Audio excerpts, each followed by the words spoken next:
ವೇದಿಕೆ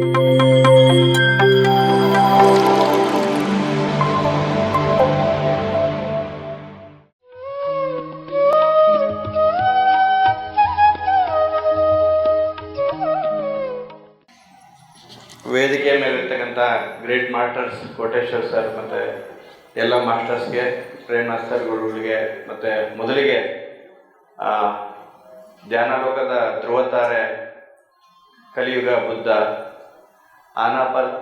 ಆನಾಪಾನ ಸತಿ, ಪರಿಕಲ್ಪನೆಯ ಹರಿಕಾರ, ಎಲ್ಲ ಮಾನವರಲ್ಲಿ ದೇವರನ್ನು ಕಂಡಂತಹ ದೇವಮಾನವ ನಮ್ಮ ಸುಭಾಷ್ ಪತ್ರಿಜಿಯವರ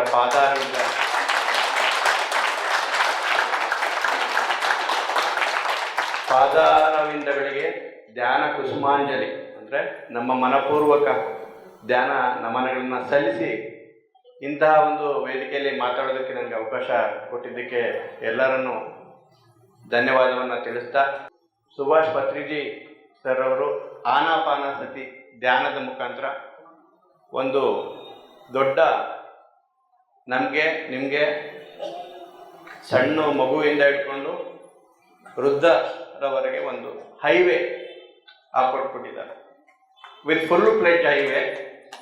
ಅದು ಯಾವ ಹೈವೇ ಅಂದರೆ ಆನಾಪಾನ ಸತಿ ಧ್ಯಾನ. ನಾವೀಗ ಇಲ್ಲಿಂದ ಮೆಜೆಸ್ಟಿಕ್ ಹೋಗ್ತೀವಿ, ಎಲ್ಲ ಟ್ರಾಫಿಕ್ ಇರುತ್ತೆ, ಅಡಲ್ಸ್ ಇರುತ್ತೆ, ಭಾಳ ವೆಹಿಕಲ್ಸ್ ಬರುತ್ತೆ, ನಮಗೆ ನಿಗದಿತ ಸಮಯಕ್ಕೆ ತಲುಪೋದಕ್ಕೆ ತುಂಬ ಒಂದು ಸ್ವಲ್ಪ ಸಮಸ್ಯೆ ಆಗುತ್ತೆ. ಬಟ್ ಇದರಲ್ಲಿ ಹಂಗಲ್ಲ ಮೇಡಮ್, ಹಂಗಲ್ಲ ಸರ್. ಇದರಲ್ಲಿ ಈ ಹೈವೇಲಿ no tolls, no traffic jam, ಯಾವ ಟ್ರಾಫಿಕ್ ಪೊಲೀಸರು ನಿಮ್ಗೆ ಹಿಡಿಯಲ್ಲ. ಸೊ ಇದರಲ್ಲಿ ಎಲ್ಲರಿಗೂ ಅವಕಾಶ ಇದೆ ಈ ಹೈವೇಲಿ. ಅಂತ ಹೈವೇನ ಹಾಕ್ಕೊಟ್ಟಿದ್ದಾರೆ ನಮ್ಮ ಸುಭಾಷ್ ಪತ್ರಿಜಿಯವರು. ಈ ಹೈವೇಲಿ ನೀವು ಹೋಗಿ ಯಾರ್ಯಾರು ಬರ್ತಾರೋ ಅವ್ರನ್ನೆಲ್ಲ ಕರೀರಿ, ಇದಕ್ಕೆ ಯಾವುದು ಫೀಸ್ ಇರೋದಿಲ್ಲ. ಈ ಹೈವೇಲಿ ಹೋಗ್ತಾ ಹೋಗ್ತಾ ಹೋಗ್ತಾ ಅಲ್ಲಲ್ಲಿ ಸ್ಟಾಪ್ಸ್ ಬರ್ತವೆ ಮೇಡಮ್. ಆ ಸ್ಟಾಪ್ಸ್ ಅಂತಂದರೆ ಇವೆ ಇಂಥ ಗ್ರೇಟ್ ಮಾಸ್ಟರ್ಸ್ ಸತ್ಸಂಗ ಅಂತ ಬರ್ತವೆ. ಅಲ್ಲಲ್ಲಿ ನಿಂತ್ಕೋಬೇಕು, ಆ ಸತ್ಸಂಗದಿಂದ ಜ್ಞಾನಾಮೃತವನ್ನು ಪಡೆದುಕೋಬೇಕು. ನಾವು ಮುಂದೆ ಹೋಗ್ತಾ ಇದ್ದೇವೆ. ನಾವು ನಮ್ಮ ಒಳಗೆ ಒಂದು ಹೈವೇಯನ್ನು, ನನ್ನ ಒಳಗೆ, ನನ್ನ ಹೆಸರು ಕೇದಾರ್ನಾಥ್ ಅಂದರೆ ನಾನು ನನ್ನೊಳಗೆ ನೋಡ್ಕೋಬೇಕಂತ ಒಂದು ಹೈವೇಯನ್ನು ಇದು ಮಾಡಿದ್ದಾರೆ. ಇದು ನಮಗಲ್ಲ, ಇದು ಮಹಾನ್ ಸುಭಾಷ್ ಪತ್ರಿಜಿಯವರ ಒಂದು ದೊಡ್ಡ ಹೈವೇ ಹಾಕೊಟ್ಬಿಟ್ಟಿದ್ದಾರೆ. ಅದರೆಲ್ಲ ನಾವೆಲ್ಲ ಹೋಗ್ತಾ ಇದ್ವಿ. ಸೊ ಅದರಲ್ಲಿ ಬಿಸಿಲಿರಲ್ಲ ಮೇಡಮ್, ಈ ಥರ ಬಿಸಿಲು ಇರೋದಿಲ್ಲ, ಫುಲ್ಲು ಕೂಲಾಗಿರ್ತದೆ. ನಿಮ್ಗೆ ಏನೇನು ಬೇಕೋ, ಯಾವ್ಯಾವ ಥರ ಇರಬೇಕು ಅನಿಸುತ್ತೆ, ಆ ಎಲ್ಲ ವಾತಾವರಣವನ್ನು ನಮ್ಮ ಪತ್ರಿಜಿ ಗುರುಗಳು ಕೊಟ್ಟಿದ್ದಾರೆ. ಅದರಲ್ಲಿ ಎಸ್ಪೆಷಲಿ ಇಂಥ ಗ್ರೇಟ್ ಮಾಸ್ಟರ್ ಅವರ ಒಂದು ಜ್ಞಾನಾಮೃತ, ಧ್ಯಾನಾಮೃತ, ವಿಷಯಾಮೃತ, ಈ ಎಲ್ಲ ಅಮೃತವನ್ನು ಸೇವಿಸ್ಕೊಂಡು ನಾವು ನಮ್ಮ ಜೀವನದಲ್ಲಿ ಒಬ್ಬ ವಿಶಿಷ್ಟ ವ್ಯಕ್ತಿಗಳಾಗೋದಕ್ಕೆ ಎಲ್ಲ ರೀತಿಯ ಆಯಾಮವನ್ನು ಸೃಷ್ಟಿ ಮಾಡಿದಂತಹ ಮಹಾನ್ ಶಕ್ತಿಗೆ ಈಗ ಇಲ್ಲೇ ಇದ್ದಾರೆ, ಇಲ್ಲೆಲ್ಲ ನೋಡ್ತಾ ಇದ್ದಾರೆ ಪತ್ರಿಜಿ ಗುರುಗಳು, ಇಲ್ಲೇ ಕೂತ್ಕೊಂಡು ನಮ್ಮ ಮಾತುಗಳು ಕೇಳ್ತಾ ಇದ್ದಾರೆ. ಸೊ ಅಂತಹ ಮಹಾನ್ ಚೇತನಕ್ಕೆ ಮತ್ತೆ ಎಸ್ಪೆಷಲಿ ಇವತ್ತು ಸಸ್ಯಾಹಾರ ರ್ಯಾಲಿ ಮಾಡಿದ್ದೀರಿ. ಆ ಸಸ್ಯಾಹಾರ ರ್ಯಾಲಿ ಬಗ್ಗೆ ನಮ್ಮ ಸರ್ ಅವರು ತುಂಬ ಚೆನ್ನಾಗಿ ಹೇಳಿದ್ರು, ಸಸ್ಯಾಹಾರದ ಮಹತ್ವದ ಬಗ್ಗೆ ಅಂತ. ಒಂದು ಕ್ವಾಂಟಮ್, ಒಂದು ಅಯಸ್ಕಾಂತ ಕ್ಷೇತ್ರ, ನೀವೆಲ್ಲ ಇಷ್ಟು ಜನ ಸೇರಿದ್ದೀರಿ, ಇಷ್ಟು ಜನ ಸೇರಿದ ಮೇಲೆ ಒಂದು ಪವರ್ ಇರ್ತದೆ, ಒಂದು ಎನರ್ಜಿ ಇರ್ತದೆ ಅಂತ. ಸೊ ಒಂದು ಎನರ್ಜಿ ಹೆಂಗಿರುತ್ತೆ ಅನ್ನೋದಕ್ಕೆ ಒಂದು ಉದಾಹರಣೆ ಕೊಡ್ತೀವಿ. ಅಂಥ ಎನರ್ಜಿಯನ್ನು ನಾವು ಯಾವಾಗ ಅನುಭವಿಸ್ತೀವಿ, ಅಂಥ ಅನುಭವವನ್ನು ಧ್ಯಾನದ ಮುಖಾಂತರ ಪ್ರತಿ ಕ್ಷಣನೂ ಅನುಭವಿಸ್ಬೋದು. ಎಕ್ಸಾಂಪಲ್, ಇಲ್ಲಿಂದ ಒಂದು 2000 ಕಿಲೋಮೀಟರ್ ದೂರದಲ್ಲಿ ಮಹಾಕುಂಭ ಇದೆ.